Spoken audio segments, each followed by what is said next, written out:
This is recorded. If people join late, they can, skip to the beginning or listen to it later, so they won't miss anything. I think we can start with introductions, and as Ali or Diana join in, they can introduce themselves as well. But starting off, my name is Zoe. I manage community for the Giving Block. I'm here today with Web3 project Shibadoge, Max and Leo, as well as Bonnie from PCRF. Bonnie, would you like to introduce yourself? Sure. I'm Bonnie Lattimore, and I'm the Director of Strategic Partnerships with the Pediatric Cancer Research Foundation. I've been with the organization since September of last year, and we started accepting crypto donations through the Giving Block very soon thereafter. So we're about 1 year and a little into accepting donations, and Shiba has given us a very large donation, and I see a couple Munch folks are on here as well. We were the charity of the month for Munch as well. So that's another one. Amazing. I'm so glad we could have you here today, Bonnie. PCRF does truly important research, which we'll get into a little later. And you've also been, I would say, one of the forefront nonprofits and kind of diving into the wild world that is Web3. Speaking of the wild world that is Web3, Max, would you like to introduce yourself as well as Shibadoge? Absolutely. My name is Max. I'm the co-developer of Shibadoge, and I also am our marketing director. I focus mostly on growth and marketing for the project. And you brought up a very great point that PCRF has been doing a very great job in taking full advantage and kind of taking leadership in the crypto and Web3 space. I think that there's a big opportunity here for charities and Web3 to make a big difference. And that was something that really stuck out to us at Shibadoge as well. So I definitely have a lot to say about it, and I'm looking forward to the conversation. Sounds good. Leo, would you like to introduce yourself as well? Yeah, of course. Well, firstly, thanks for having us today, guys. My name is Leo. I'm one of the co-developers also on Shibadoge. And I'm pretty much mainly like the community face front of the project, more of the speaker, more of the person who kind of like attends these types of events and, kind of like overlays the progression and everything else that's happening in our project. Kind of a funny story, but one main reason why we actually chose to do the donation to PCR is it kind of has like a nice relation with what I've been through. I was actually diagnosed with pediatric non-Hodgkin lymphoma a few years back, and I'm all better now. But it was more or less kind of a relatable charity that we really chose. So big shout out to what you guys are doing over there at PCR. Yeah, let's actually kind of get into how PCR kind of entered the Web3 space. Bonnie, how did you personally find out about crypto? And how did your kind of paths cross with these projects? And, how did pediatric cancer research end up accepting crypto?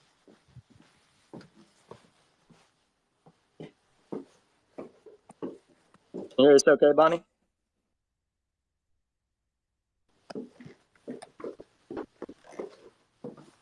Might have lost Bonnie for a minute. That's all right. I'll try to get her back. But in the meantime, Max, would you like to talk about kind of the background for Shibadoge and how you ended up, deciding to add this like charitable component to it? Yeah, so Shibadoge, basically we started Shibadoge because we were very early, the core team, we're 5 developers, and we were very early community members and investors in both Dogecoin and Shiba Inu, which are the 2 biggest meme coins in the world. And Dogecoin, actually, their whole thing is DOGE, stands for do only good every day. And they're a very positive and uplifting community. So when we were a part of these two projects, we noticed that eventually it became very tribalistic, where the community started to really turn against each other and have the mindset that only one had to win for only one project could succeed, which ultimately we fundamentally disagree with. So that's why we started Shiba Doge, to bring the two communities together and form unity. But when we did that, I mean, we had such immense success so quickly that we realized that it was much bigger than just Doge and Shiba. So, really, uh, every project was aligning with our vision and mission of bringing just DeFi and communities together. So that's why we started Shiba Doge, and that's why charity is also really important to us too, because we're all about positivity and making impact and bringing people together. So within launching, within our first 3 months, we were able to raise $50,000 and make really good impact with that by obviously making our contribution to the PCRF organization. And like Leo said, they what they were doing really hits home close to us. But also one thing that stuck out to me personally was the great relationship that we were able to form so quickly together. We had reached out to a few different organizations, and they all were pretty complicated to work with. They didn't really understand Web3. They didn't really understand DeFi. So there was just so much friction trying to even donate the funds. So when we reached out to PCRF, everything went so smooth, and the communication and collaboration was so seamless that uh, it was clear to us that we had made the right decision. And that was just our first donation, and hopefully more to come down the line. That's awesome. I love the kind of positive mindset and the social impact goal that you started out with from the very beginning. Bonnie, do we have you with us here?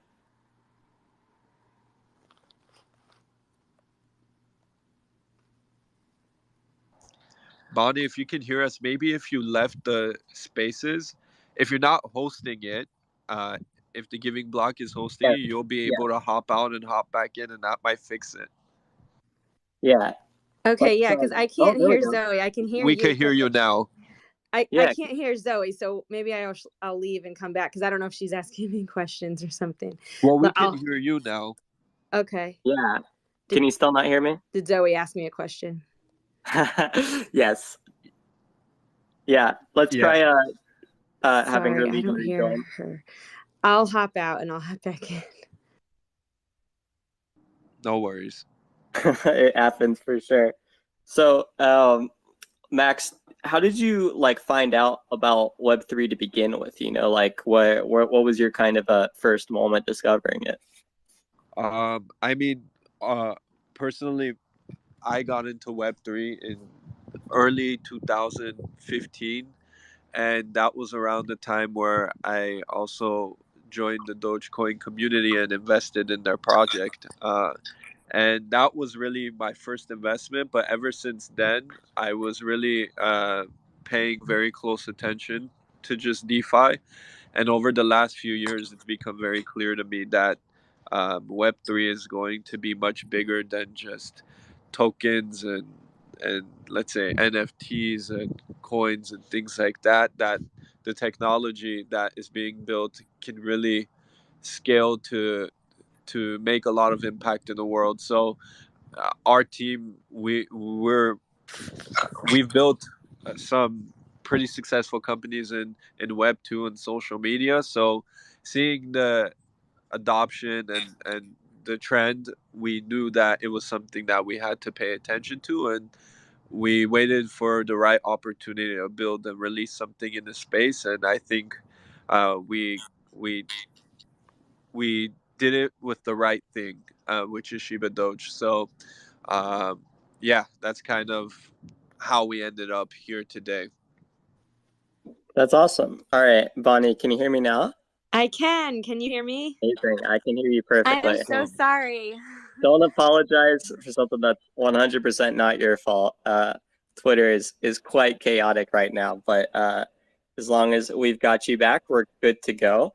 The question that I had for you earlier was, I was curious how you personally found out about crypto and how PCR came to accept it. Yeah, so I've known about crypto for a long time. I've had a couple of friends pretty active in the crypto space. And then when I accepted this position, I knew I needed to fundraise, and I read an article about crypto philanthropy and how some organizations were, raising very large sums of money through crypto donations, and just learning how the average crypto donor donates $10,000, whereas the average, regular dollar donor is about more like $25 to $50. I thought, I have to get into this space. And so I spoke with my boss about I talked to my old friend who I told you had experience with crypto. I said, how do I get into how can I fundraise with crypto? And he said, oh, you have to talk to Alex at the Giving Block. And he, I guess, was friends with him and sent me his information. And I had Alex connect me with, basically our own rep, and they set us up with how we would go about accepting crypto. And the first article I read was about this Munch token, who I see Jason on here, who I know manages their social. They helped us. They basically said, hey, we'd love to have you be considered as one of the crypto, they do a charity of the month every month. And, before the markets weren't so good, they had a different charity every, month or couple months. Basically, they would do a round of fundraising, and each charity, got pretty significant funds. And I had contacted, his name's Pete Martin. I know he had to jump early, so he's not on this call, but he was great. I sent him a DM and I said, hey, how can PCRF be considered for your charity of the month? And he said, well, first of all, you have to accept crypto, and here's, a few ways to do it, the Giving Block being, the main one. And then you have to send us a video, and then all of our hodlers, I'm learning the lingo, they basically get to learn about the different nonprofits that are being considered to be the charity of the month. And then they get to anybody who had the Munch token got to choose whose video basically was the most impactful. And ours ended up winning after we applied 1 month, and then we didn't win. Gamers Outreach won that round of voting, which that's another amazing organization, and Gamers Outreach does such great work. So I was really happy for them. But obviously, supporting pediatric cancer research is my goal. So I had said, hey, can I be considered again? And they said, yes, just submit a new video. So we updated our video, and then we won the next round of voting, which we were thrilled. And, we got some good donations. Unfortunately, then the markets went not so great, but, I was glad to keep, cultivating relationships with the guys at Munch, and then also keep just promoting the fact that PCRF accepts crypto donations. And I think that's how Max found us, because we tried to be pretty active on Twitter and letting, the Twitter community know that PCRF does accept crypto. We added it to our website. The Giving Block helped us promote it as well. And then, like Max said, we try to be really responsive. And if somebody's willing to donate, we'll do our best to make that happen so that we can help these kids, get some better research for them. So That's amazing. Yeah, being just kind of open and so willing to dive in is super important. Maybe this is a bit of a reach, but I feel like, there's some connection with being, of course, a research-focused nonprofit. There's a lot of thought about being, forward-thinking and trying new solutions and developing further. Do you feel like there's any, crossover there with, PCRF being open to Web3 and open to, new forms of engaging with donors and communities? absolutely. I mean, I think we call them research rock stars. Our research rock stars that we fund, they're doing cutting edge research. And we're very, very proud to say that we've, launched careers. We just had our gala in Newport Beach a couple weekends ago, and one of our researchers actually came down from UCSF. He does his research at UCSF, and his research, we launched his career. We funded at the beginning of his research, and he just recently got a $4 million grant from the NIH. But he has shared, with his community that PCRF really helped to launch his career and get some amazing groundbreaking research that's really led to some breakthroughs. And so absolutely being able to accept crypto, we see that Web3, this is the future, and this is not only is the future, it's now. So I mean, and it's proven by when we got Max's call, we were like, oh my gosh, this is amazing. $50,000, $50 funds 1 hour of pediatric cancer research. So $50,000 was a major, major gift for us. And to be able to get that gift and then fund some more groundbreaking research. Like, this is what's going to save lives, because right now, I know Leo spoke about his diagnosis, but a lot of times, I don't know Leo's exact situation or if he wants to speak about it, but a lot of the kids right now are being treated with therapies that are decades old because of the lack of funding for pediatric cancer research. And right now, only 4% of the federal funding for cancer research goes to kids. 96% goes to adult cancers. And there's, plenty of worthy causes out there. But right now, unfortunately, a lot of the kids are dying because they don't have treatment that's made for their small bodies.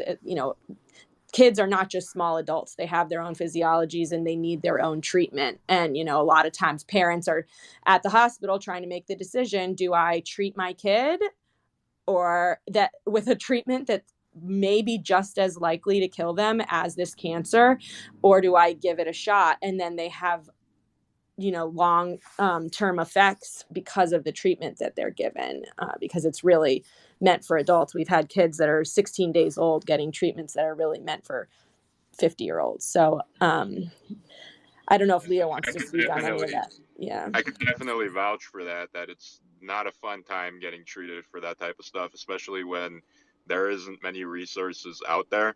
My personal experience, I opted to take the unorthodox route. Like, I didn't get any of the traditional treatment like chemo or radiation or anything like that. I ended up actually having to pay like hundreds of thousands of dollars out of pocket just for treatments alone. And the thing is, I was already like a young adult when I got diagnosed. And the thing is, it was like, it's so rare to happen in young adults because it's like, they were still labeling it as a pediatric non-Hodgkin lymphoma, even though I was like in my early 20s, right? So it's real interesting, like how when you talk to the doctors too, and that you ask them about it, and they say, hey, we really don't know much about what causes it. They know how to kind of like treat it a little bit, but honestly, compared to like other medical diagnosis, is like, this is definitely something that there isn't much clarity on. And honestly, I feel like if we as a organization, Shibadoge, let's say, and anybody else who decides to, help with the cause with, donating to pediatric cancer research, it's like, you guys are doing something really good for, kids that are pretty much helpless in situations that they fall into for no apparent reason. And I feel like it's a great move as far as like you guys venturing out into the crypto world, because I feel like in the real world, people make donations just so they can like kind of like flex on other people that, hey, we made these donations, or they're trying to get like tax write-offs and this and that. And I mean, not to say there aren't real donations out there and people who really care, because there really are. But I feel like in the crypto world, that bias is out of the window, and people are doing it because they really care, rather than, trying to say like, hey, my name is Leo and I donated 50K to X, Y, and Z or whatever, right? So I feel like crypto has a very, very big opportunity to impact a lot of charities out there, considering that what you said was very interesting, that the average crypto investor, donates $10,000 compared to the average, person who's not using crypto donates $25 or whatever the number was. And I can see why that statistic is there, is because a lot of crypto enthusiasts, one, a lot of them have a lot of money, and then two, a lot of them have the whole benefit of being anonymous online. And I think that that anonymous factor really helps people make better decisions, just because you're not under the spotlight, and a lot of people don't do things just because they don't want to have their name involved in things. So I really do feel like there is a very big opportunity with what you guys are doing, and the opportunity of Web3, and just the entire future of crypto can really be accelerated by charities stepping up and accepting crypto as donations. Leo or Max, what is something that you'd like to see more of from Web3 going forward, or something that you're, excited for, as far as, the potential that Web3 has to make come about? Something that's, not really happening yet, but you think Web3 could really offer to make the world a better place? Yeah, I could chime in. I personally think, go ahead, Max, if you have something. No, go ahead. Okay, I'll be quick. My main thing of Web3 is that I would want to see, and I really do think it's headed in that direction, is kind of like accept it as a global currency, because I think it can be such a game changer in the world, where if it's accepted as a global currency, which it kind of already is, it's just not officially, it can really solve a lot of problems, as far as like people sending money from, let's say, the United States to a different country to help their families out, or make payments, cross country, or it's just so much more efficient, so much faster, and just the whole ability to track everything from, the first transaction to the last. It really streamlines everything, and it really makes things a lot easier for companies, organizations, and individuals to be able to, audit themselves, or even just make the ease of use and everything that comes with it. It just, blockchain technology is mainly supposed to be focused on that end, in my opinion, right now. And I think that's really what the world is going towards, is focusing on making this a global adaptation. And that's the main thing that I would want to see. For me personally, the most important impact that I think will be made is ownership, especially for creators in the world. And what I mean by that is, traditionally in Web 2, Web 1, especially Web 2, amazing creators, content creators, creators of all kinds of digital formats, music, videos, blogs, anything. And if anyone who creates within the creator economy has historically had to live up to different platforms. They've had to build on top of platforms, major tech platforms, and which is great. But the issue is, at any one moment you could have it taken all away from you. And also on top of that, you have to pay really, really huge fees indirectly to these platforms, like giving a large revenue share to YouTube because you monetize through their platform, or if you have an app on the App Store, you pay a 30% tax, etc., like that. And what I love about Web3 is it provides ownership to creators, where you don't need to rely on these platforms to be huge revenue drivers for you.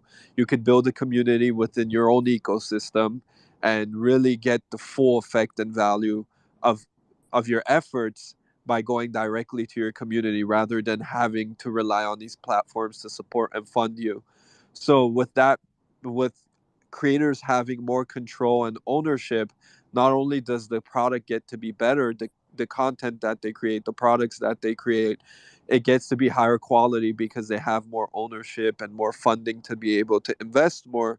But in turn, also, for, let's say, a project like us, it allows us to do more good for the world. It allows us to make a $50,000 donation within 2 months of launching our project, whereas in and maybe if we weren't in crypto, it might have took us 6 months, maybe 12 months, maybe even years to be able to make a donation like that.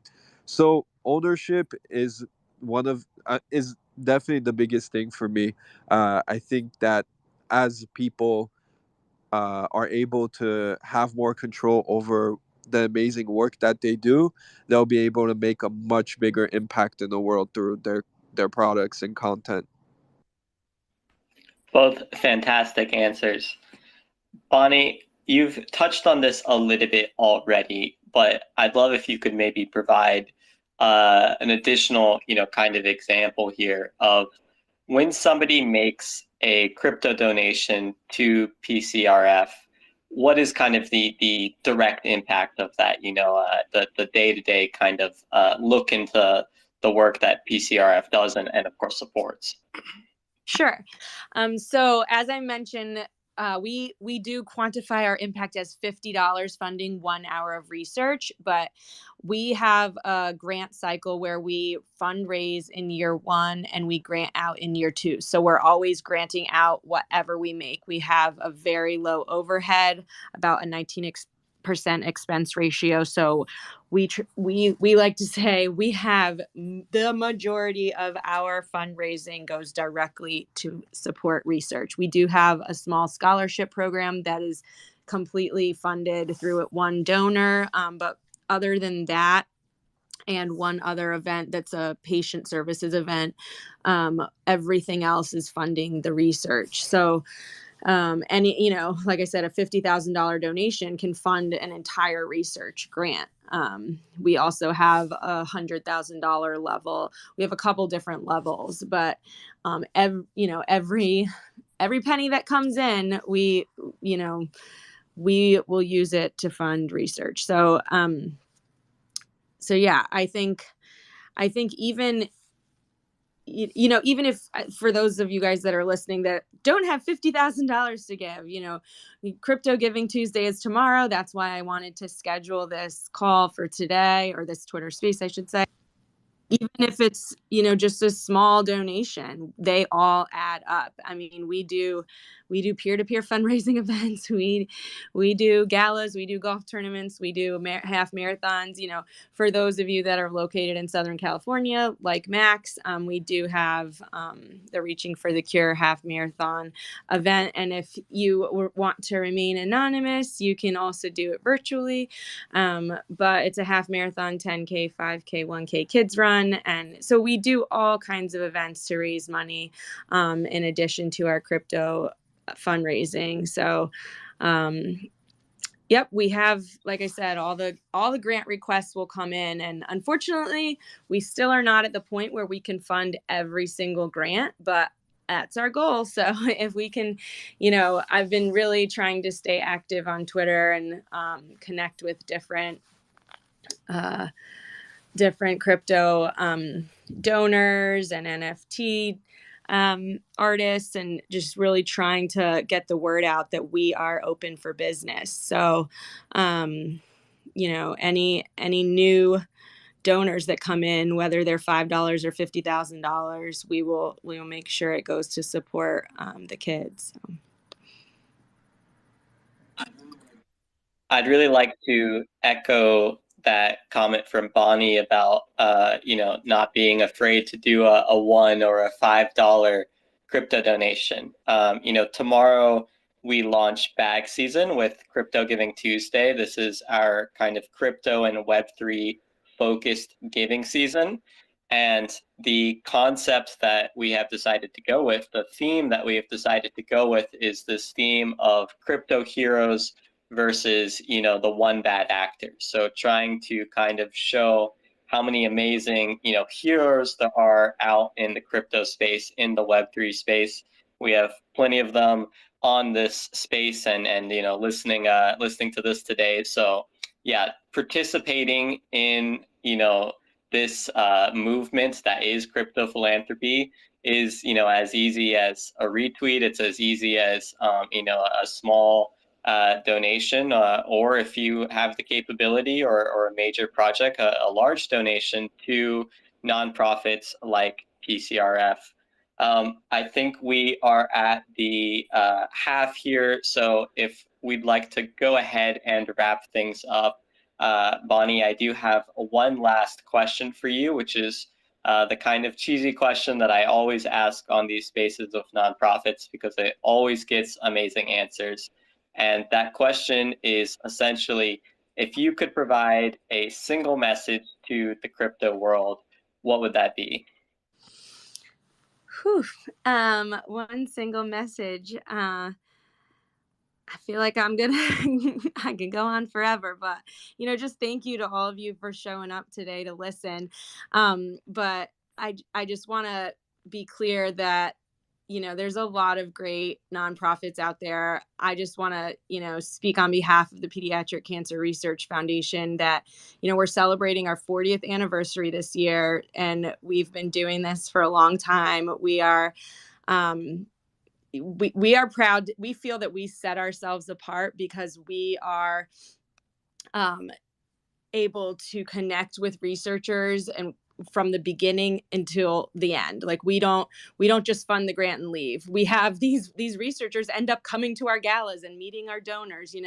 If you fund, if you decide to make a donation to the Pediatric Cancer Research Foundation, you will really be you are able to really change lives because we have these strong relationships with our researchers that we end up, having through their entire career.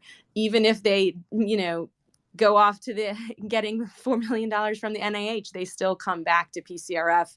If we've started their careers, they make sure to, let us know where they're at and how our funding has helped really accelerate cures. Our motto is powering cures and realizing futures, and that's really what we're trying to do here, so that the kids, Leo mentioned his Hodgkin's lymphoma. It's like non-Hodgkin's, Hodgkin's, all of these different, a lot of brain tumors, all of these different pediatric cancers right now are really on the cusp of getting some better treatments because of the research that we're funding. So, we're not there yet. Like I said, we have plenty of grants that go unfunded that are graded very, very high. All of our grants are peer reviewed by other scientists, and then the top grants get funded. So if we can have any of you guys that are interested in making a gift on Crypto Giving Tuesday,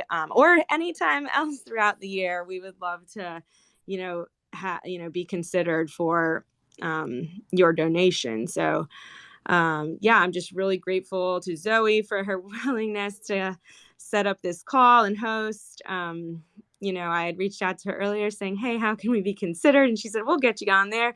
And so I just want to, thank all of you for hopping on and chatting with us today. And my DMs are open. So if you have any questions, please feel free to DM us, and we'd love to, answer any questions you have about where your donations will be going. And, or you can talk to Max and Leo, and they'll be able to share a little bit more. I know that they were able to see some of the kids. We did a photo with one of our ambassadors, Thatcher. He's great.